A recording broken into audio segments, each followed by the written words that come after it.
Hi,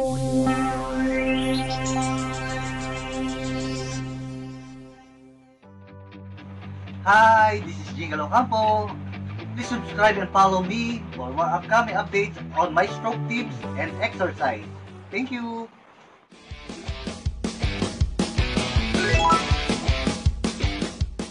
Hi, hello mga ka-stroke. Ito po yung part 2 ng throwback ko. Sa mga nagtatanong po kung ano yung dati kong trabaho. Ito po sa video. Sound technician saka DJ. Sa isang araw kasi nag-event kami 6 o 7, pero sa isang araw sagad na po yun. Pag kulang kami sa tao, sumasalang na rin po ako. Saka hilig ko po talaga ang pag-event ito po talaga buhay ko Yung mga video na to bago mag-lockdown, December nag-event po kami niyan. Medyo maraming event talaga, sa panalo talaga pag December. Makikita nyo. Tapos yung huli naming event January may event pa kami. Huling event namin is February 2020. Wala na. Yung pala na pasusunod na March na wala na kaming event. Kaya sana bumalik yung dating buhay. Sana loobin ng Diyos na makabawi kami sa buhay na to. Sana. Sa hirap talaga ng buhay ngayon ng mga Pilipino nangyari, hindi natin alam kung babalik pa yung dating buhay. Pero sana tulungan tayo ng Diyos at huwag tayo panghihinaan sa mga pinanghihinaan. Nang dumali sa akin, stress na yan kakaisip nung maging event ko kakaisip ng kung saan kukuha ng mga pang araw-araw dahil sa sobrang lockdown na yan. Hirap. Sige, tara po, panoorin po natin. A few minutes later.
very boring minutes later. Tapos ito naman po yung ano, yung medyo matagal na rin po tong video na to eh. Ano, kasi hindi ko na makita ibang video ko eh. Na-corrupt yung isang ano ko eh. Isang laptop ko eh. Hindi ko makuha yung mga video ko nandun sa laptop, nasa paggawaan pa eh. Tagal lang gawin. Sabagay wala pang pababayad kaya ando muna sa kanya. Doon yung mga picture namin. Yung mga bata pa ako dyan sa ano na yan, 2018 yata yan yung ano na yan, yung video na yan. Flashback.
Po yung ano, yung hindi ko makalimutan tong event na to, 2018 to eh. Hindi ko talagang pag nakikita ko tong video na to, natatawa ako sa sarili ko eh. Alam nyo bakit? Tinabla ko yung birthday ko yan. Sabi ko, okay to. Dito na lang tayo kakain sa event na to. Po, kasi ano yun eh, yung birthday ng nanay niya, surprise party yan eh. Mga dati kong mga kliyente nung hindi pa masyadong hindi pa ako level up. Wala pa ako sa hotel niyan. Nasa hotel na rin pala, sorry. Hindi matanggi yan dahil mga dating kliyente.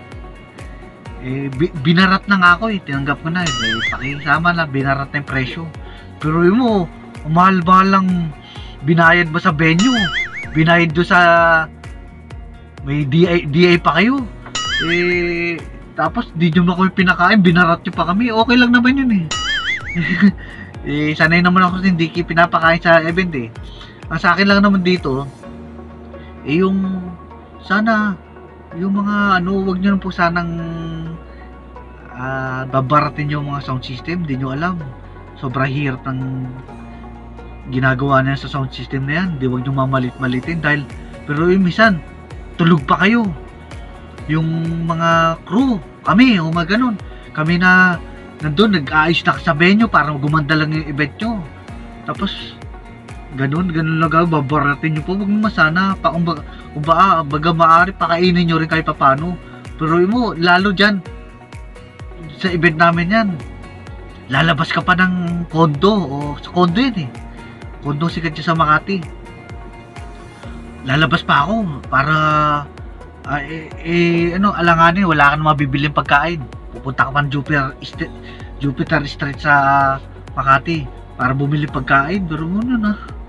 Kaya sana huwag niyong babaratin ng mga sound system. Hindi nyo lang alam ang hirap ng ginagawa ng mga yan. Hirap na hirap yan.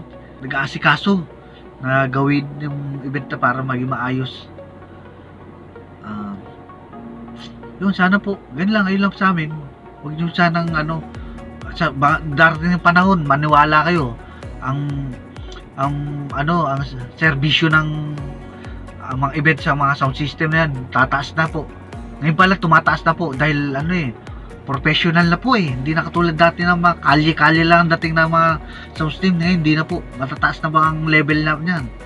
Kaya huwag kayong magtataka kung tataas ang presyo ng mga yan. Talagang may organization na po eh. Kailangan itaas ang quality ng mga sound, mga serbisyo ng sound system.